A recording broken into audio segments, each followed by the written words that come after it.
वर्ष गुरुकुल महाविद्यालय अर्बुद पर्वत प्रस्तुत करते हैं नाटक महात्यागी धर्मानंद।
स्वागत है आप सभी का आज गुरुकुल महाविद्यालय आबू पर्वत के नूतन प्रकल्प स्वामी धर्मानंद विद्यापीठ के भव्य शिलान्यास समारोह के अंतर्गत आयोजित इस नाट्य प्रस्तुति में त्याग एक धर्म है जो दाता के मन में उत्पन्न होता है। यह एक कर्म ही नहीं अपितु एक भाव है जो हमें सांसारिक मोह से अलग कर हमारे व्यक्तित्व निर्माण में सहायक बनता है। सांसारिक पदार्थों का यथार्थ ज्ञान न होने के कारण ही उनके प्रति राग रहता है। राग का पथ भोग से, भोग रूपी अंधकार से ओतप्रोत है जो हमें अहर्निश सांसारिक बंधनों में जकड़ने ही का कार्य करता है। जबकि त्याग का पथ योग रूपी प्रकाश से होकर गुजरता है जो हमें परमोत्कृष्ट सत्य की असीम महानता में पहुंचा देता है। राजकुमार राम जब अयोध्या का त्याग कर पुनः लौटे तो मर्यादा पुरुषोत्तम श्री राम कहलाए। तुलसी ने अपनी प्रियतमा पत्नी रत्नावली का त्याग किया तो तुलसीदास कहलाए। सिद्धार्थ गौतम ने घर छोड़ा तो महात्मा बुद्ध कहलाए और मूल शंकर ने गृह त्याग किया तो युग प्रवर्तक वेदोद्धारक महर्षि देव दयानंद सरस्वती कहलाए।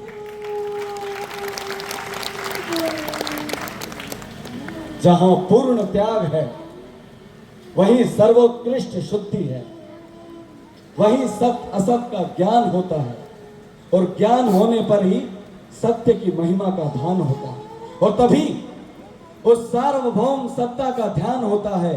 अतः त्याग ही वह पथ है जिस पर चलकर हम सार्वभौम सेवा पथ के पथिक बनकर सर्वोच्च सत्ता में स्थिर हो सकते हैं। यही त्याग का गूढ़ रहस्य है। प्रणाम आर्य। प्रणाम भद्र। आर्य, आज आप हमारे सुधी दर्शकों को यह त्याग के गूढ़ रहस्य क्यों कर समझाने लगे? क्योंकि आज हम एक ऐसे महापुरुष की कथा सुनाने जा रहे हैं जिसने इस घोर कलयुग में त्याग की पराकाष्ठा को चरितार्थ कर दिया। आर्य, कौन है वे महापुरुष? भद्र, वे महापुरुष हैं भारतीय संस्कृति के प्रतिष्ठापक, आर्ष पाठ विधि के उन्नायक, निडर निर्भीक स्पष्टवादी आर्य सन्यासी महात्यागी स्वामी धर्मानंद सरस्वती महाराज।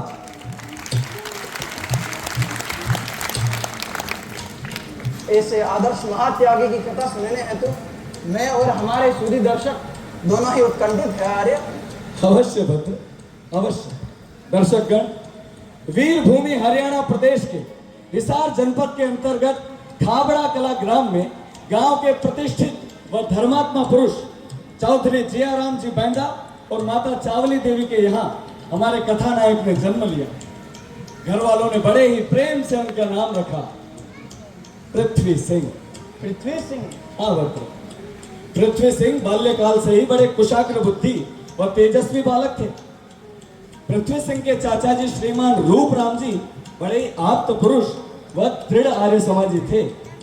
एक दिन का प्रसंग है कि रूप राम जी अपने निवास स्थान पर संध्या वंदनादि और स्वाध्याय आदि में तल्लीन थे। तभी नमः शंभवाय च मयो भवाय च नमः शंकराय च मयस्कराय च नमः शिवाय च शिवतराय च। ओम शांति शांति शांति।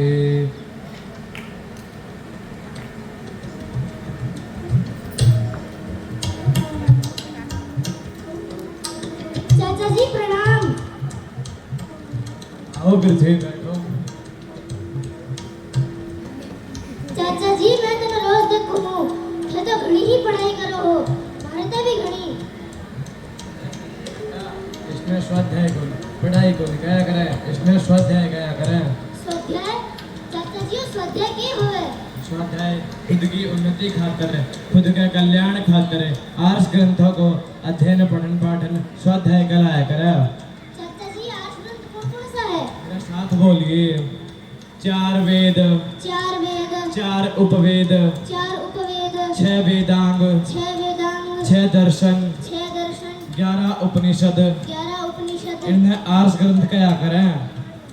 आर्यजनों, बीज यदि उत्तम वातावरण में पैदा होता है तो उसका महान वृक्ष बनना तय है। हमारे कथानायक का पालन पोषण भी उत्तम वातावरण में हो। अपने चाचा जी से उन्हें स्वाध्याय करने की प्रेरणा मिली और वे निरंतर आर्ष ग्रंथों का स्वाध्याय करने लगे। उनकी प्रारंभिक शिक्षा स्थानीय गांव में ही हुई और आपने उच्च शिक्षा हेतु हिसार के डीवे कॉलेज को चुना। आर्ष ग्रंथों के निरंतर अध्याय के कारण और स्वाध्याय के कारण डीएवी कॉलेज में आयोजित होने वाली धर्म शिक्षा संबंधी परीक्षाएं उन्होंने प्रथम श्रेणी से उत्तीर्ण की। तत्पश्चात गृहजनों की इच्छा अनुरूप व सामाजिक रीति के अनुसार पृथ्वी सिंह ने गृहस्थ आश्रम में प्रवेश किया और इन्हें 3 पुत्र रत्नों की प्राप्ति हुई। आर्यों, यद्यपि गृहस्थाश्रम सर्वश्रेष्ठ आश्रम होता है, परंतु ईश्वर जिन्हें महान कार्यों के लिए चुनते हैं उनके हृदय में वैराग्य का अंकुरण होना स्वाभाविक ही है। वैराग्य? आर्य, कहीं आपका अभिप्राय पृथ्वी सिंह के गृह त्याग से तो नहीं? हाँ भद्र, मात्र 29 वर्ष की आयु में पृथ्वी सिंह ने गृह त्याग करने का कठोर निर्णय ले लिया। परंतु आर्य, क्या पृथ्वी सिंह के लिए गृह त्याग करना इतना सहज था?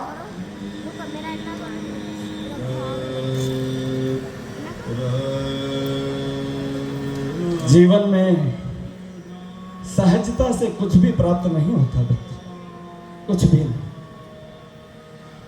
गृह त्याग करने से पूर्व उनके भीतर के पिता ने उन्हें रोका कि उनके छोटे छोटे बच्चों का क्या होगा, क्या होगा उनकी धर्म पत्नी का भविष्य, जिसका पानी ग्रहण कर अग्नि के समक्ष उन्होंने प्रतिज्ञा की थी कि जीवन भर तुम्हारी रक्षा करूंगा, तुम्हारा साथ कभी नहीं छोड़ूंगा। प्रिय, क्या दशा होगी उनके माता पिता की, जिन्होंने बचपन से लेकर युवावस्था तक उनका पालन पोषण किया। कितनी भयंकर पीड़ा होगी उनके भाइयों और बहनों को जो उन्हें इतना स्नेह और प्रेम देते रहे। फिर क्या हुआ आर्य? राग और वैराग्य का यह युद्ध 6 वर्ष तक चला और इस युद्ध में वैराग्य विजयी हुआ और पृथ्वी सिंह ने कंटकों से भरे हुए उस मार्ग पर चलने का निर्णय किया जिस पर चलने का साहस एक महात्यागी ही कर सकता है। और एक ऐतिहासिक पत्र अपने परिवारजनों के नाम गांव के किसी व्यक्ति को सौंप, और वह व्यक्ति वह पत्र लेकर उनके घर पहुंचा। ये है, ये बात होगी। देखो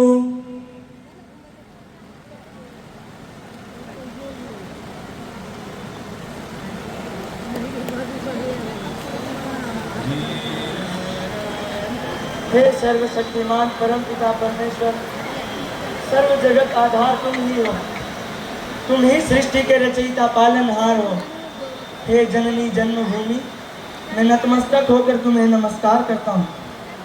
पूज्य माता पिता और चाचागण, आदरणीय बड़े भाई बहन, प्यारे छोटी बहन व भाइयों एवं परिवार के समस्त सदस्यों, आप सभी को मेरी ओर से सादर नमस्ते। मैं लंबे समय के लिए अज्ञात स्थान पर किसी महान कार्य की तैयारी के लिए जा रहा हूँ, जिसका निश्चय मैंने आज से 6 वर्ष पूर्व ही किया था। मेरा कार्य इस दुखी व पीड़ित समाज को सुख की राह दिखलाने का होगा। धार्मिक व राजनीतिक दोनों पहलुओं द्वारा समाज चलता है, परंतु आज यह दोनों ही भ्रष्ट होकर समाज के पोषण के स्थान पर बड़ी ही निर्दयता के साथ शोषण करने में लगे हुए हैं। जनता दुख व यातनाओं से करा रही है। मैं इन बिगड़ते हालातों को सुधारने के लिए एक योगी के रूप में अपना कार्य करने का दृढ़ संकल्प लेकर अपने पथ पर चल रहा हूँ। मैं धर्म के अनुसार राजनीति को चलाने का पक्षपाती हूँ, जिससे मनुष्य मात्र का कल्याण हो सके। मैंने अपना यह उद्देश्य थोड़े से शब्दों में आप लोगों के सामने प्रकट कर दिया है। मैं जानता हूँ कि तुम लोगों को यह बात असंभव एवं दुखदायी तो लगेगी, परंतु यदि परम पिता परमेश्वर ने चाहा तो सभी कार्य सही समय पर संपन्न होंगे। आपका प्रिय पृथ्वी सिंह।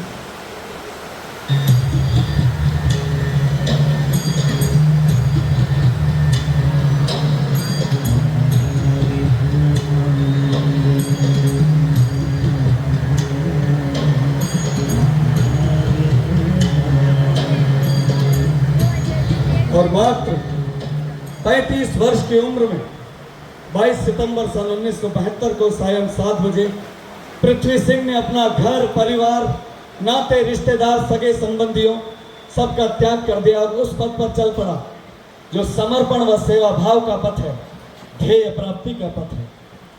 वहां से राष्ट्र सेवा का दृढ़ संकल्प ले युवक पृथ्वी सिंह उत्तर प्रदेश वहां देहरादून के पुण्य क्षेत्र को योगाभ्यास व आत्मोन्नति हेतु चुने और इन क्षेत्रों में खूब योगाभ्यास व आर्ष ग्रंथों का स्वाध्याय करते हुए अपनी राष्ट्र सेवा के व्रत का परिपोषण किया। और तब एक दिन ऋषिकेश के स्वामी योगेश्वरानंद सरस्वती महाराज के उपदेशक विद्यालय के आचार्य चंद्रदेव जी से उनकी भेंट हुई और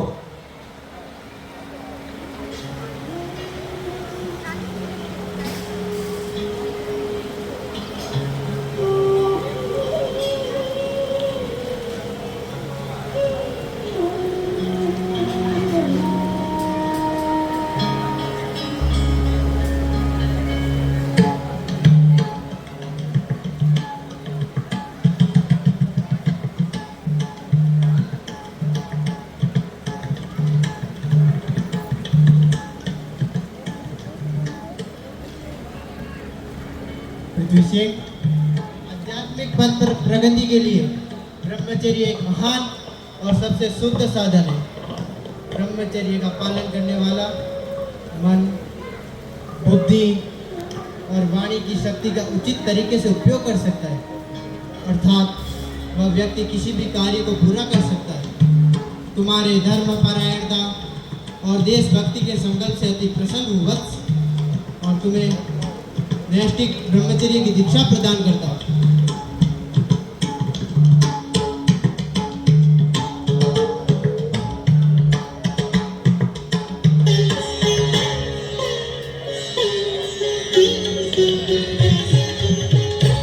आज से समस्त संसार तुम्हें ब्रह्मचारी कपिल देव के नाम से जानेगा।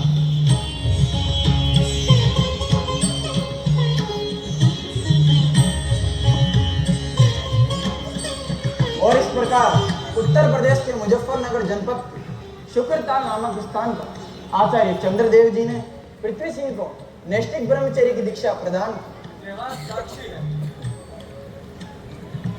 इतिहास साक्षी है कि तब से लेकर आजीवन ब्रह्मचारी कपिल देव ने अपने ब्रह्मचर्य व्रत का पालन किया और कभी इसे भंग नहीं होने दिया। पृथ्वी सिंह अब ब्रह्मचारी कपिल देव कहलाए और उन्होंने मुजफ्फरनगर के टंडेना गांव को अपना कार्य क्षेत्र चुना और वहां के स्थानीय युवकों को वैदिक धर्म में दीक्षित कर वहां आर्य समाज मंदिर की स्थापना की और वहां से बागपत स्थित मविकला आर्य समाज के पुनरुद्धार का कार्य जन सहयोग से करवाया। और तभी भ्रमण क्रम में उनकी भेंट हुई स्वामी काव्यानंद जी से। स्वामी काव्यानंद आर्यन विभूति का नाम सुनकर तो मन स्पंदित हो उठा। ऐसा प्रतीत हो रहा है मानो किसी महान संकल्प की भूमिका का शुभारंभ होने जा रहा है। हाँ भद्र, तुमने ठीक ही समझा। ब्रह्मचारी कपिल देव और स्वामी काव्यानंद की इस भेंट की प्रतीक्षा तो मानो संपूर्ण आर्य जगत कर रहा था। जब ये दोनों मिले तब किसी ने कल्पना भी नहीं की होगी कि एक महानतम प्रकल्प का सूत्रपात होने जा रहा है। स्वयं ब्रह्मचारी कपिल देव भी न जानते होंगे कि वे अपनी कर्म भूमि की ओर अग्रसर हो रहे हैं।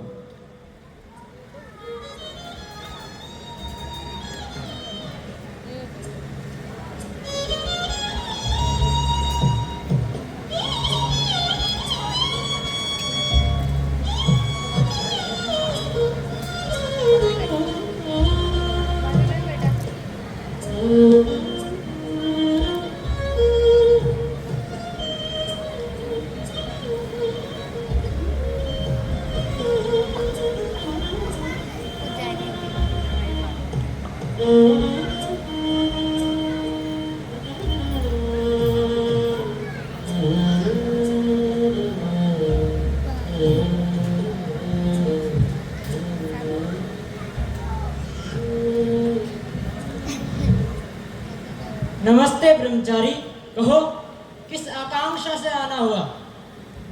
आकांक्षा नहीं महात्मन, अनुरोध। और मेरा यह अनुरोध आप ही पूर्ण कर सकते हैं। आबू पर्वत की जंगली गुफा में रहने वाला ये तुच्छ सन्यासी कैसे तुम्हारा अनुरोध पूर्ण कर सकता है?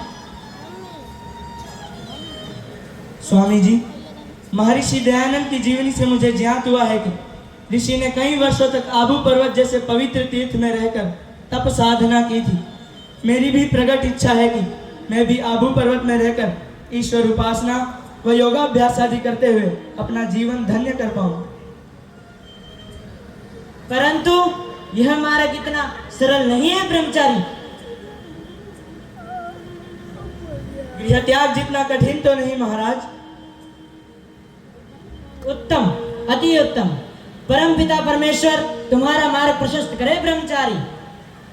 आबू पर्वत में स्थित मेरे वेद धाम में सदैव तुम्हारा स्वागत रहेगा। आपका यह उपकार मैं कदापि नहीं भूलूंगा, कदापि नहीं।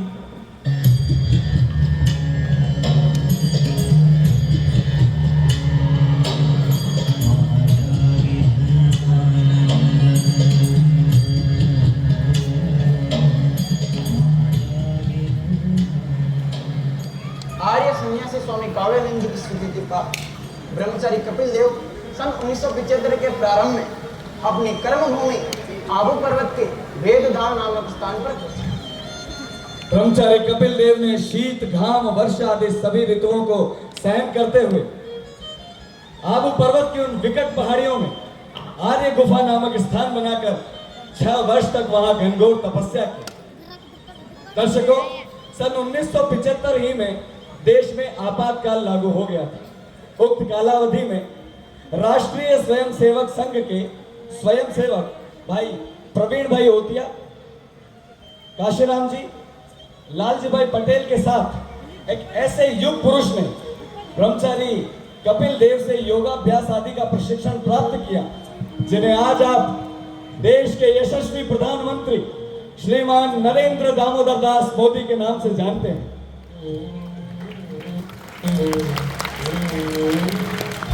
मोदी जी अक्सर स्वामी जी को कपिल मुनि के नाम से याद किया करते थे। दर्शकों, आप कल्पना भी नहीं कर सकते कि उक्त कालावधि में उन्होंने कितने कष्ट सहे। कठिन से कठिन परिस्थितियों में उनके धैर्य की परीक्षा लेना चाहिए, परंतु वह महात्यागी डटा रहा अपने संकल्प, अपने ध्येय सिद्धि पर।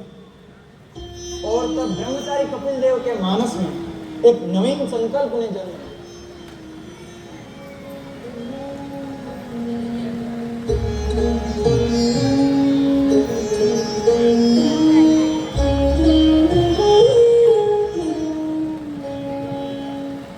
कपिल, आओ मेरे निकट बैठो।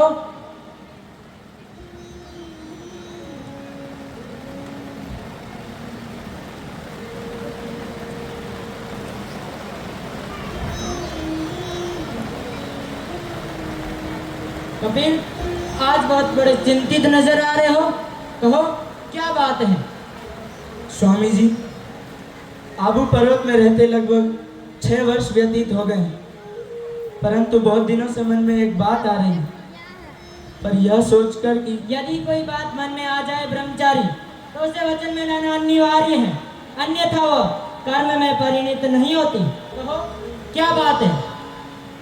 स्वामी जी, आबू पर्वत अरावली पर्वतमाला में स्थित एक अनुपम तपोतीर्थ है। इसका प्राचीन नाम आर्यावली था। हमारे पूर्वजों द्वारा रक्षित आर्यों की यह आर्यावली आज देशी विदेशी पर्यटकों के भोग विलास का केंद्र मात्र बनकर रह गई है। भोगवाद ने इस पुण्य भूमि को दूषित कर रखा है। अतः इस पुण्य भूमि आर्यावली में सनातन धर्म व वैदिक सिद्धांत के मूल्यों को प्रकाशित कर सके, ऐसे एक केंद्र का होना परम आवश्यक है। अतः मेरा विचार है कि हम इस आर्य भूमि पर एक आर्य समाज मंदिर की स्थापना करें। तुमने तो जैसे मेरी मन की बात छीन ली कपिल। तुम्हारा ये विचार सर्वथा उपयुक्त है। नक्की झील के पास स्थित चिंतामणि नामक साधु की गुफा का समीपवर्ती स्थान इस उपक्रम हेतु सर्वोत्तम स्थान है। ईश्वर तुम्हारे स्वप्न को साकार करने का सामर्थ्य तुम्हें प्रदान करे।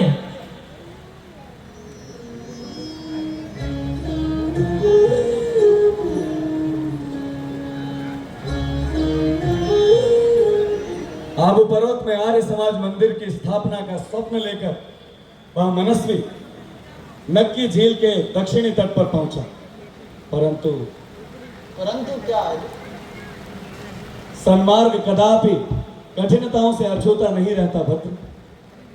जब ब्रह्मचारी कपिल देव की इस संकल्प की भनक स्थानीय पौराणिक मठाधीशों को चली, तो वे सभी नक्की झील के उस पावन दक्षिणी तट पर आ थमके और कौन है तू और कहां से आया?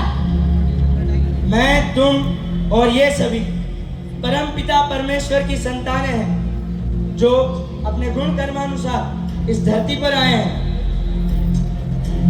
और हम इस धरती पर तेरा उपदेश सुनने नहीं आए हैं। तो कौन है तू?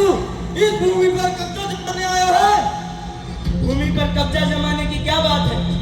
माता भूमि पुत्र हम पृथिव्या। यह भूमि मेरी माता है और मैं इसका पुत्र हूँ, और मेरा नाम है ब्रह्मचारी कपिल देव।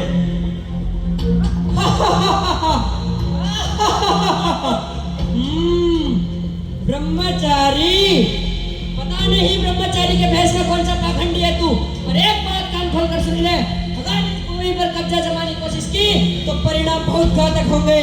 परिणाम की चिंता वो करते हैं जिनमें कर्म करने का साहस नहीं होता है। मैं इस भूमि पर आर्य समाज की स्थापना का संकल्प लेकर आया हूँ। परिणाम क्या होगा यह तो ईश्वर ही तय करेंगे। हाँ?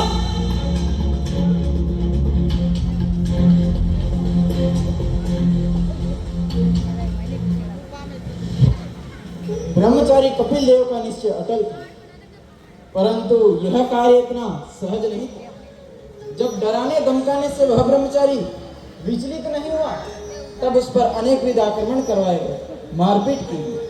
और जब इतने पर भी बात नहीं बनी तो उन पर पुलिस में मुकदमे लिखवाए गए। और तब पुलिस ने क्या किया होगा ये आप अच्छी तरह जानते हैं। परंतु वह दयानंद का सच्चा सिपाही, वह मनस्वी, वह शूरवीर डगमगाया नहीं। बाधाओं से भयभीत होना उसके शब्दकोश में ही नहीं था। बाधाएं आती हैं आए, घिरे प्रलय की घोर घटाएं, पांव के नीचे अंगारे, सर पर बरसे यदि ज्वालाएं, निज हाथों पर हंसते हंसते आग लगाकर चलना होगा, कदम बढ़ाकर चलना होगा, कदम बढ़ाकर चलना होगा।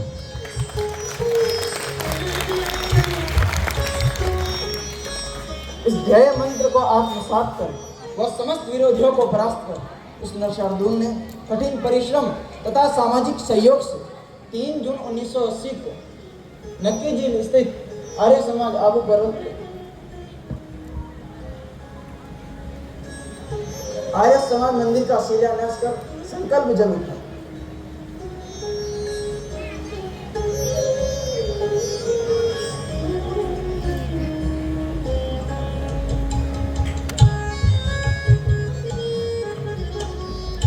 कालक्रम आगे बढ़ा और 17 अगस्त सन 1980 को श्रीमान मांगेलाल जी आर्य कृषि राज्य मंत्री के कर कमलों द्वारा आर्य समाज आबू पर्वत के व्यायामशाला का शिलान्यास तथा 24 मई सन 1982 को श्री श्रीराम जी गोटेवाल स्वायत्त शासन मंत्री राजस्थान साहब के कर कमलों द्वारा आर्य समाज मंदिर आबू का पुस्तकालय का शिलान्यास कर रहे हैं और अब आबू पर्वत की उन वादियों में वैदिक धर्म की ध्वजा लहराने लगी।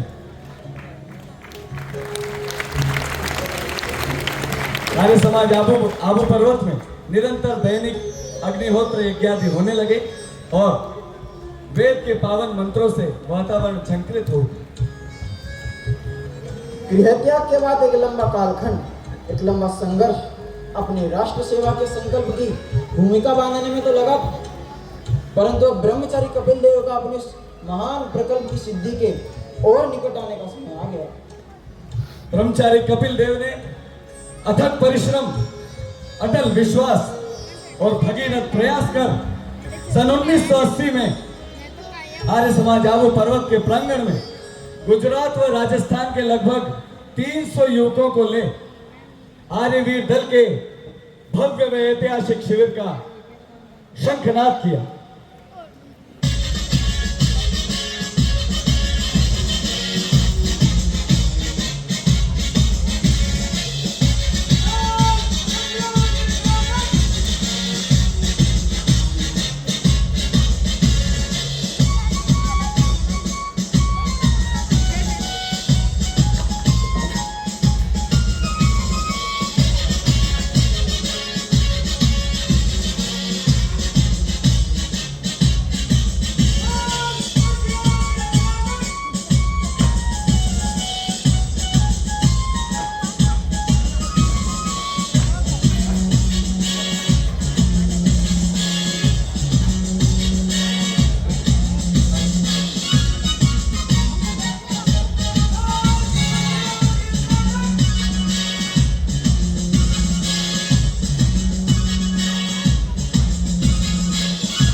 मातृभूमि ऋक्षति देवभूमि ऋक्षति मातृभूमि ऋक्षति देवभूमि ऋक्षति आर्यवीर जागृहि।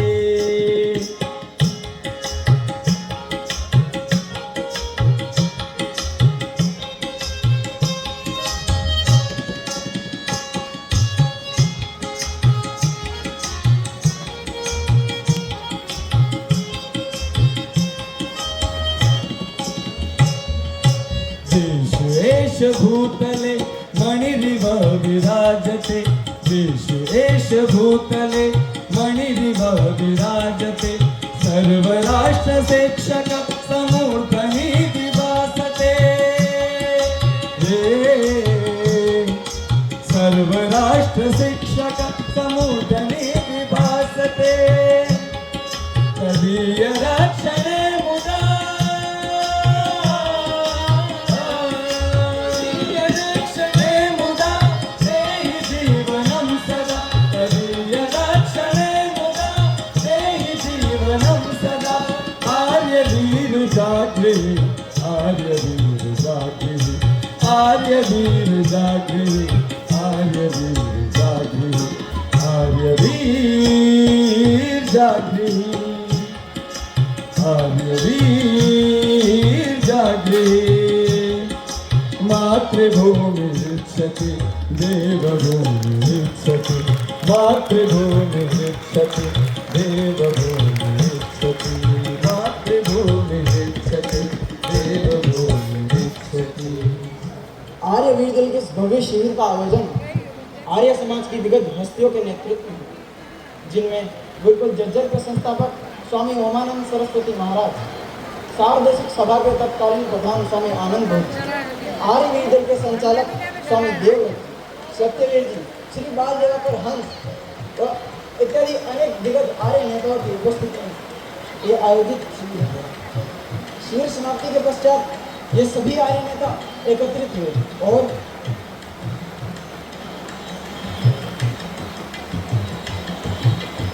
आप सभी महानुभावों के सहयोग से एवं परमपिता परमेश्वर के आशीर्वाद से आर्य वीर दल का यह 1 मासीय शिविर संपन्न व सफल हो पाया है। देव जी, वास्तव में आपकी कठिन तपस्या और बलिदान का ही सफल है कि आबू पर्वत की इस पावन धरा पर वैदिक धर्म की काम पताका लड़ रही है। मैं आर्य वीर दल की ओर से आपका कोटि कोटि अभिनंदन करता हूँ।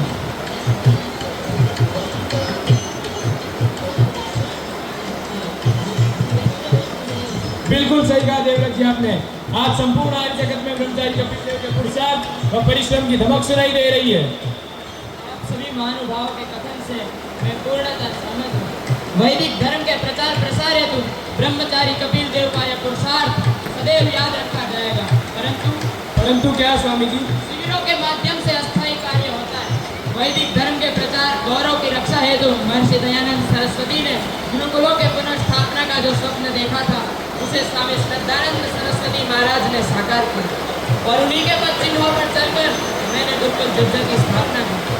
अब समय आह्वान कर रहे हैं कि इस पवित्र तपस्थली पर भी एक आर्ष शिक्षा प्रणाली पर आधारित एक गुरुकुल की स्थापना की जाए। ब्रह्मचारी कपिल देव, मैं गुरुकुल आबू पर्वत की स्थापना हेतु तुम्हारा सामर्थ्य, तुम्हारा जीवन मांगता हूँ।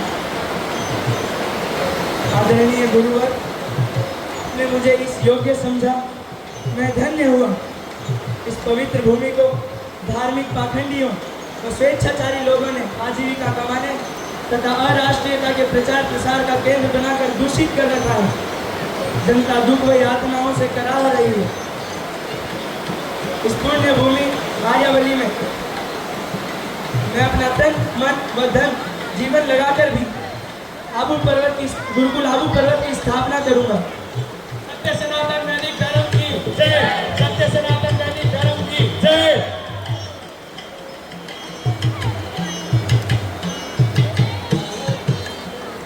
आर्य ब्रह्मचारी कपिल देव ने अपने इस भीषण संकल्प को कैसे पूरा किया?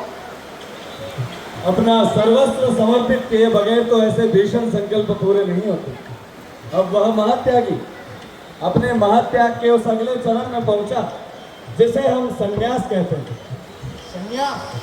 हाँ भद्र, ब्रह्मचारी कपिल देव के शुभ संकल्प से प्रभावित हो आर्य श्रेष्ठ स्वामी उमानंद सरस्वती महाराज ने उन्हें संन्यास दीक्षा देने की घोषणा की और तब 1 जून सन 1986 को आर्य समाज आबू पर्वत में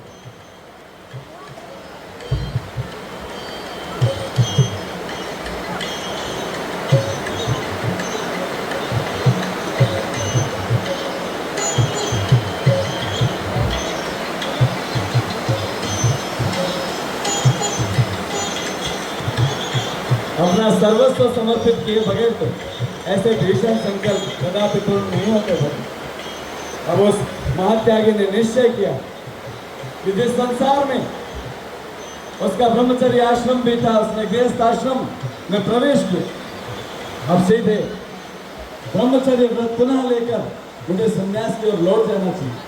और स्वामी जी की इस इच्छा का स्वामी ओमानंद सरस्वती महाराज ने आदर किया। और तब 1 जून सन 1986 को आर्य समाज आबू पर्वत में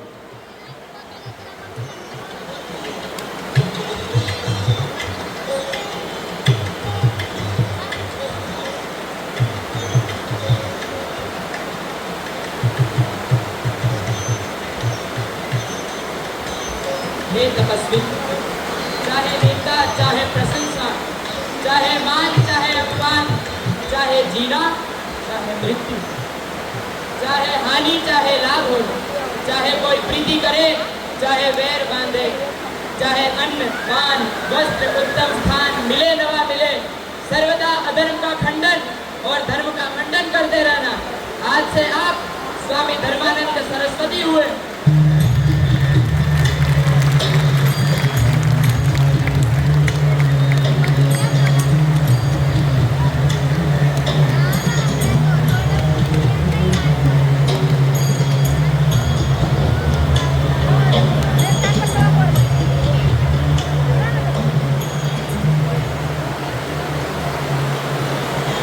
ब्रह्मचारी कपिल देव से पृथ्वी सिंह से स्वामी धर्मानंद सरस्वती बनने की यह यात्रा अब अपने चरम व परम पथ की ओर आगे बढ़ी। अपने संकल्प को मूर्त रूप देने के लिए उचित भूमि की आवश्यकता है। अतः आबू पर्वत के अलग अलग स्थानों को देखने के पश्चात 1000 वर्ष प्राचीन विश्व प्रसिद्ध देलवाड़ा जैन मंदिर से 1 किलोमीटर दूर अरावली पर्वतमाला की दिव्य उपत्यका में एक सुंदर भूखंड का चयन किया और मात्र 1 मास काल के समय में ही दानदाताओं के सहयोग से 15 बीघा भूखंड गुरुकुल भूमि है तो क्रय कर लिया गया। और तब 1 जून 1986 को प्रारंभ हुआ गुरुकुल स्थापना का दूसरा चरण, जिसके अंतर्गत देश के विभिन्न प्रांतों से कई आयोजक आबू पर्वत के उस ऐतिहासिक स्थल पर पहुंचे जहां पर आर्य श्रेष्ठ स्वामी ओमानंद सरस्वती द्वारा गुरुकुल आबू पर्वत का शिलान्यास किया जाना। और तब गुरुकुल आबू पर्वत में आर्य श्रेष्ठ स्वामी ओमानंद जी के नेतृत्व में शिलान्यास कार्यक्रम प्रारंभ हुआ। आइए दर्शकगण, हम आपको वहीं लिए चलते हैं।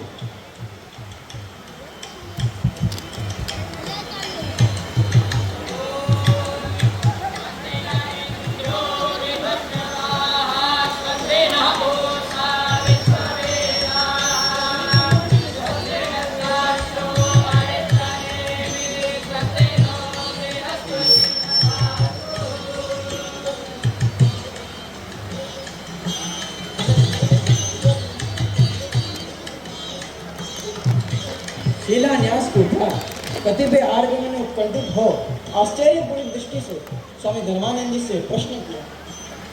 धर्मानंद जी, इस बिहाड़ वन में जहाँ ठीक से 50 व्यक्तियों के बैठने का भी स्थान नहीं है, वहाँ गुरुकुल निर्माण कैसे संभव है? तब उस धीर वीर निडर निर्भीक सन्यासी ने उत्तर दिया, देखो महाशय जी, असंभव शब्द मेरे शब्दकोश में है ही नहीं। मेरा दृढ़ विश्वास है कि इस बिहाड़ वन में आर्य धर्म की धर्म ध्वजा अवश्य लहराएगी। मैं महर्षि दयानंद, स्वामी श्रद्धानंद और मेरे पूज्य गुरु स्वामी ओमानंद सरस्वती का अनुसरण करता हुआ अपने ध्येय पथ की ओर आगे बढ़ूंगा। यदि परमपिता परमेश्वर ने चाहा तो सभी कार्य सही समय पर संपन्न होंगे। सत्य सनातन वैदिक धर्म की जय। वेदोद्धारक महर्षि देव दयानंद की जय। ब्रह्म ऋषि विद्यानंद की जय। सदानंद सरस्वती महाराज की जय। ईश कृपा और आत्मविश्वास के रथ पर आरूढ़ हो वह मनस्वी अपने ध्येय प्राप्ति की ओर आगे बढ़ चले। परंतु प्रकृति की प्रतिकूलता ने उसके पुरुषार्थ की परीक्षा लेना प्रारंभ कर दिया। मैं कुछ समझा नहीं यार। सन 1987, 88 व 89 में लगातार 3 वर्ष तक आबू पर्वत में वर्षा नहीं हुई, परंतु जिस मनस्वी का धैर्य कठिन से कठिन परिस्थितियां नहीं डिगा पाई, उसका भला प्रकृति क्या बिगाड़ पाती। फिर सभी प्रकार की आर्थिक, मानसिक और प्राकृतिक विपदाओं को पार करते हुए उस कालजयी परमवीर सन्यासी ने वह कर दिखाया जो किसी चमत्कार से कम नहीं था। आर्यजनों, मात्र 4 वर्ष के कम समय में देलवाड़ा से गुरुकुल भूमि तक गाड़ी से आने हेतु कच्चे मार्ग का निर्माण, 600 फीट नीचे झरने के समीप गुरुकुल में जलापूर्ति हेतु कुएं का निर्माण, 1 हॉल, 3 गुफा, 3 कमरों का निर्माण करवाया। और इस कार्य हेतु प्रतिदिन आर्य समाज आबू पर्वत से गुरुकुल भूमि तक पैदल ही आवागमन किया। और वह शुभ घड़ी आ पहुंची जिसकी प्रतीक्षा संपूर्ण आर्य जगत कर रहा था। 27 मई सन 1990 के ऐतिहासिक उषाकाल में आबू पर्वत की वादियों में एक नया सूर्योदय हुआ। हजारों हजार ब्रह्मचारियों गुरुकुल स्थापना के 3 दिवसीय कार्यक्रम के अंतर्गत प्रथम दिवस हजारों हजार ब्रह्मचारियों, वानप्रस्थियों, सन्यासियों व सतगृहस्थियों के तुमुल घोष से आबू पर्वत की श्रृंखलाएं गुंजायमान हो उठी। गुरुकुल जज्जर के संस्थापक स्वामी ओमानंद सरस्वती महाराज, स्वामी दीक्षानंद जी महाराज हरियाणा, गुजरात के तत्कालीन प्रधान मुख्य सचेतक श्रीमान लेखराज बच्चन, संसद सदस्य भगवान देव जी आर्य तथा सार्वदेशिक सभा के बाल दिवाकर हंस इत्यादि अनेक दिग्गज आर्य नेताओं की उपस्थिति में दीनानगर मठ के स्वामी सर्वानंद जी ने आर्य समाज आबू पर्वत पर ध्वजोत्तोलन किया।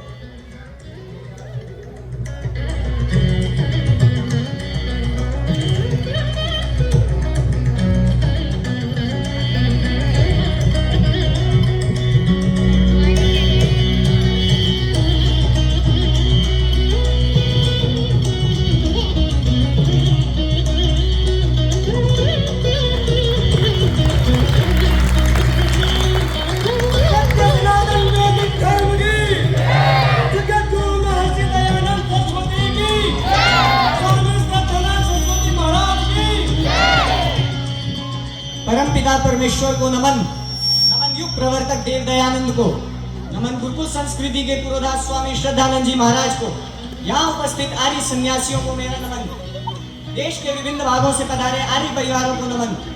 आर्यों, स्वामी धर्मानंद जी के अथक अतुलनीय प्रयासों से आज हम सभी ओम की इस पावन पताका के नीचे नवीन गुरुकुल के उद्घाटन समारोह में एकत्रित हुए हैं। इस संसार में वास्तविक धर्म प्रचार का और संसार को सुखी करने का मूल आर्य शिक्षा प्रणाली में निहित है, क्योंकि आर्य शिक्षा से ही मनुष्यों में मानवीय मूल्यों का विकास होता है। इसी आर्य शिक्षा प्रणाली के नवीन केंद्र का नाम होगा आर्य गुरुकुल महाविद्यालय आबू पर्वत। गुरुकुल संस्कृति, गुरुकुल संस्कृति, गुरुकुल संस्कृति, गुरुकुल संस्कृति, गुरुकुल संस्कृति, गुरुकुल संस्कृति।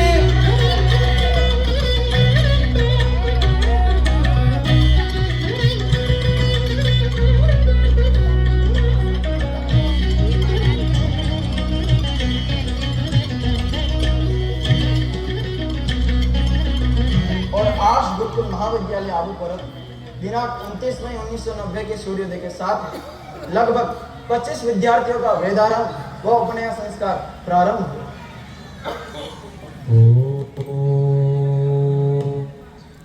मम व्रते ते हृदयं दधामि, मम चित्तम् अनुचित्तं ते अस्तु। मम वाचम् एकमना जुषस्व, बृहत्प्रतिष्ठा नियनक्तु मह्यम्।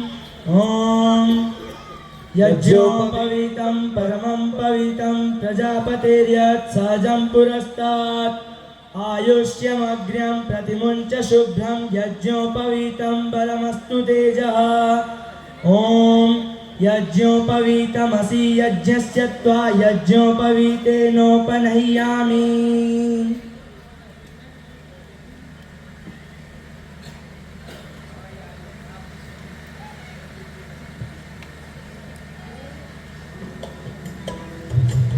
इतिहास ने फिर अंगड़ाई ली और आज गुरुकुल महाविद्यालय आबू पर्वत के इस प्रथम सत्र में शंखेश्वर गुजरात की पावन भूमि से एक ऐसे ब्रह्मचारी ने प्रवेश लिया जिसका जन्म ही गुरुकुल आबू को अपना सर्वस्व समर्पित करने के लिए हुआ था, जिसे स्वामी महाराज के प्रथम व प्रियतम शिष्य होने का सौभाग्य प्राप्त हुआ।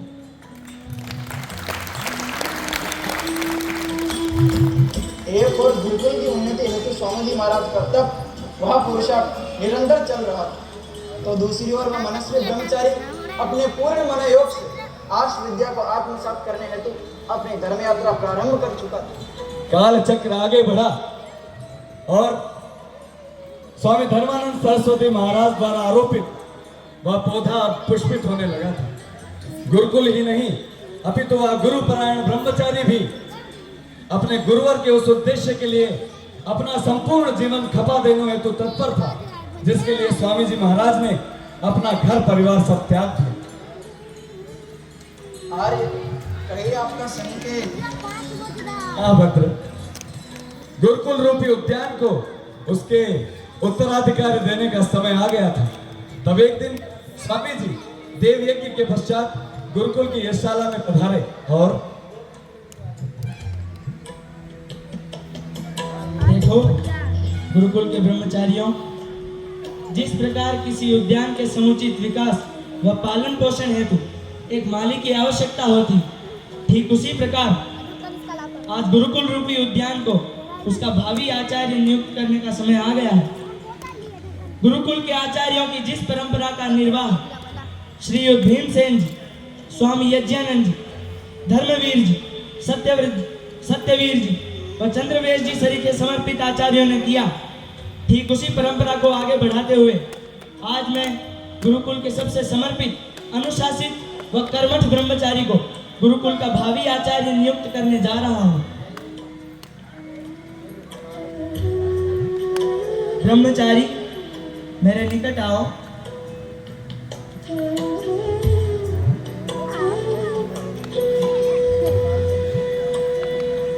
आज से गुरुकुल के ब्रह्मचारी ओम प्रकाश आर्य आश गुरुकुल महाविद्यालय आबू पर्वत के आचार्य ओम प्रकाश कहलाएंगे।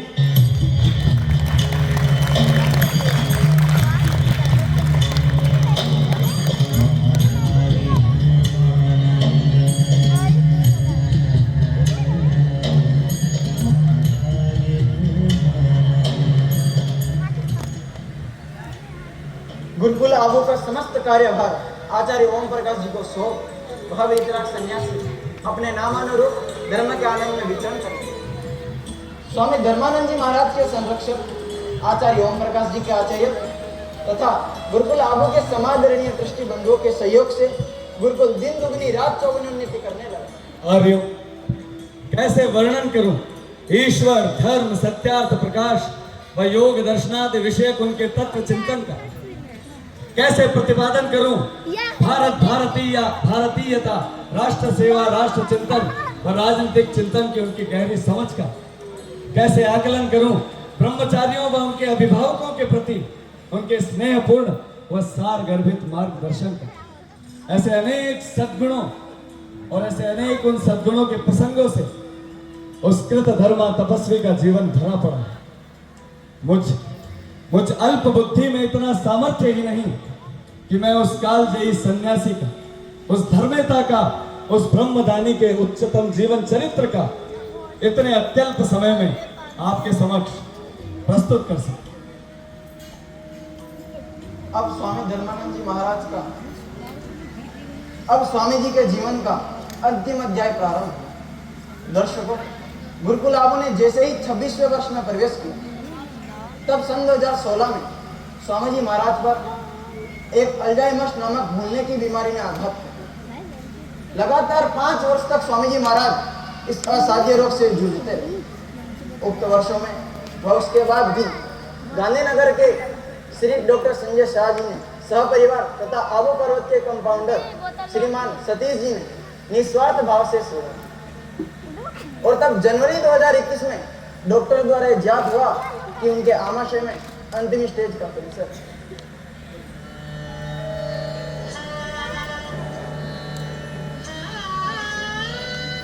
विधाता की लीला तो बस विधाता ही समझे।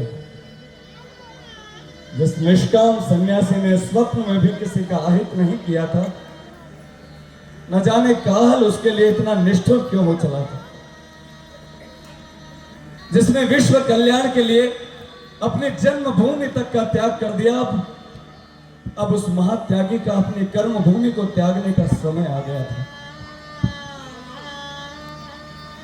जिसमें मुझ जैसे न जाने कितने शूद्र व अकिंचन बालकों को पिता के तुल्य पाला पोसा, वो हजारों हजार ब्रह्मचारियों का अभाव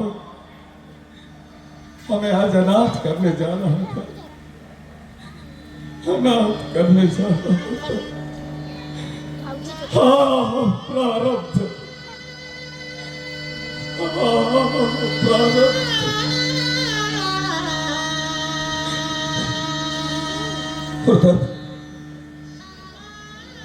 28 फरवरी सन 2021 को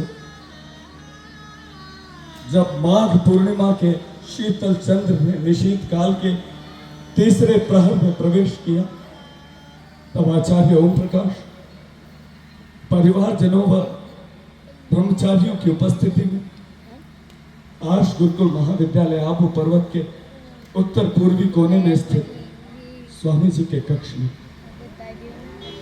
ईशावास्यमिदं सर्वं यत्किञ्च जगत्यां जगत् तेन त्यक्तेन भञ्जीथा मारुदः कस्य सिद्धनम् कुर्वन्नेवेह कर्माणि जिजीविषेच्छतगुं समा एवं त्वयि नान्यथेतोऽस्ति न कर्म लिप्यते नरे असुर्यानाम ते लोका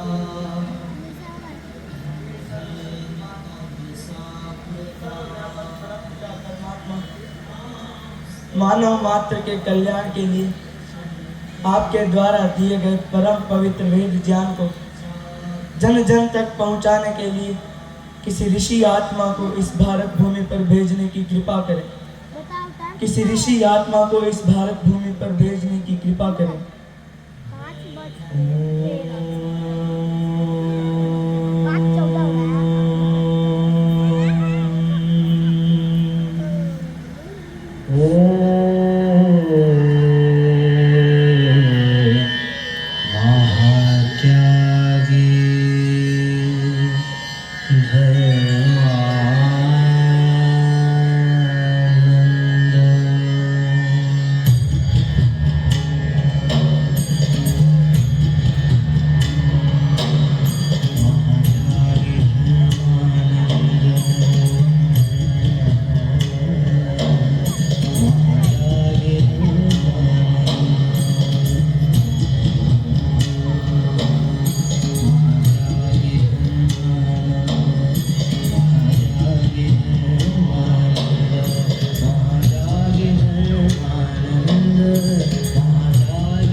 पूर्णमदः पूर्णमिदं पूर्णात् पूर्णमुदच्यते पूर्णस्य पूर्णमादाय पूर्णमेवावशिष्यते।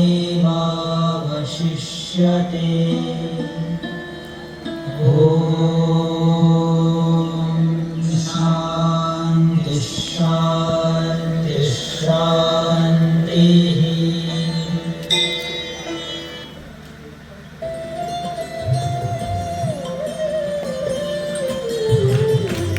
तत्त्वमसि नाटकं महात्यागी धर्मानन्दः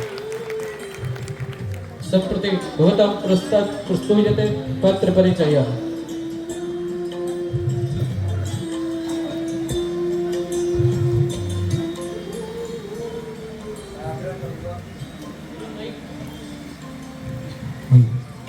मैं आग्रह करूंगा सभी पात्र अपना परिचय स्वयं दे।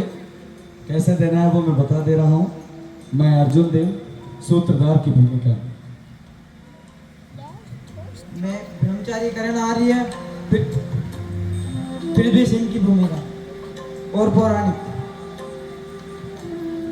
मैं ब्रह्मचारी कैलाश आर्य आचार्य चंद्रदेव। मैं ब्रह्मचारी दिनेश आर्य पौराणिक एवं महाशय जी। मैं ब्रह्मचारी धनंजय आर्य स्वामी आनंद बोध जी। मैं ब्रह्मचारी भुआराम आर्य मैं पौराणिक की भूमिका में। मैं ब्रह्मचारी देवेश आर्य स्वामी धर्मानंद सरस्वती की भूमिका में।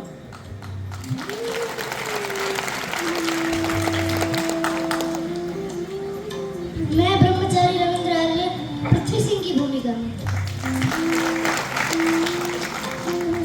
मैं ब्रह्मचारी दक्ष आर्य स्वामी ओमानंद जी सरस्वती एवं आचार्य ओम प्रकाश जी की भूमिका में। मैं ब्रह्मचारी अमन आर्य रूपराम जी की भूमिका एवं जयपाल जी की भूमिका में। ब्रह्मचारी पीयूष आर्य एक व्यक्ति की भूमिका।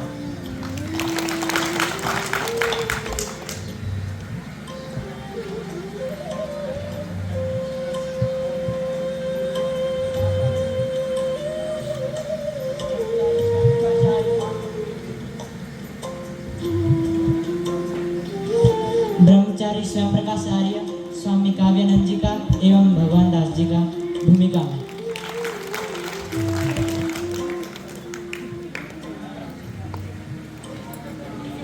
मैं ब्रह्मचारी धर्मेंद्र आर्य स्वामी देवव्रत जी की भूमिका।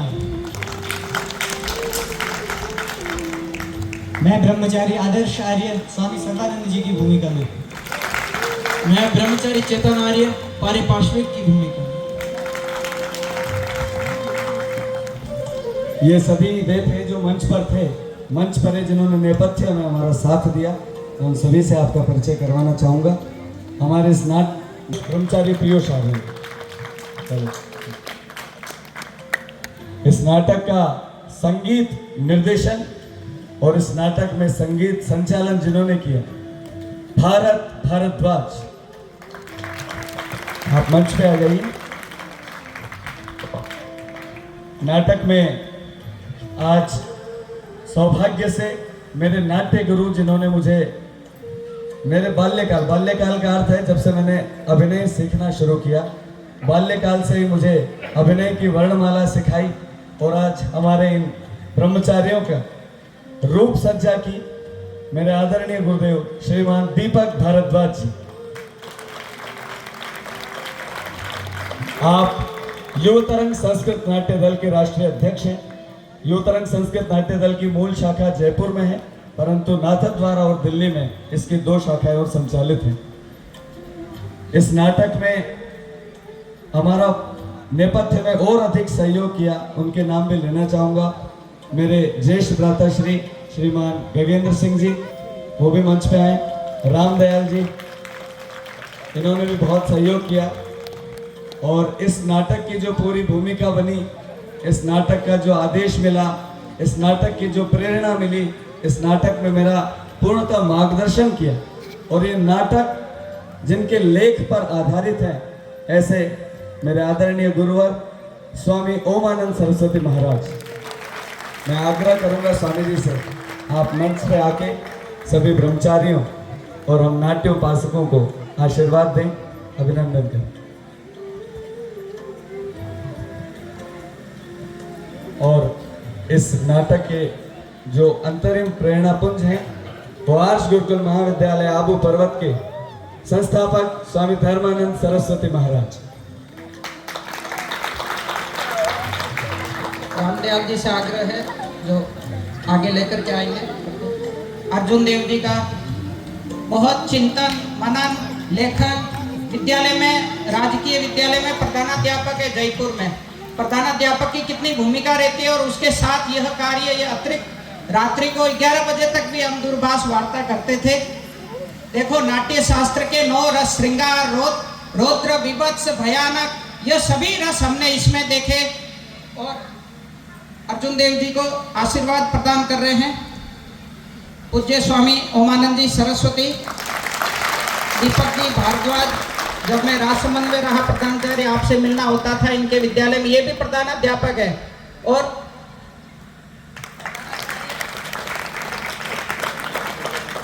शिखर में वर्तमान आप कार्यरत हैं। अन्य 2 साथी भी आगे आएंगे, जो युवा तरंग के इनके भारत जी, जिनका संगीत का पूरा यह,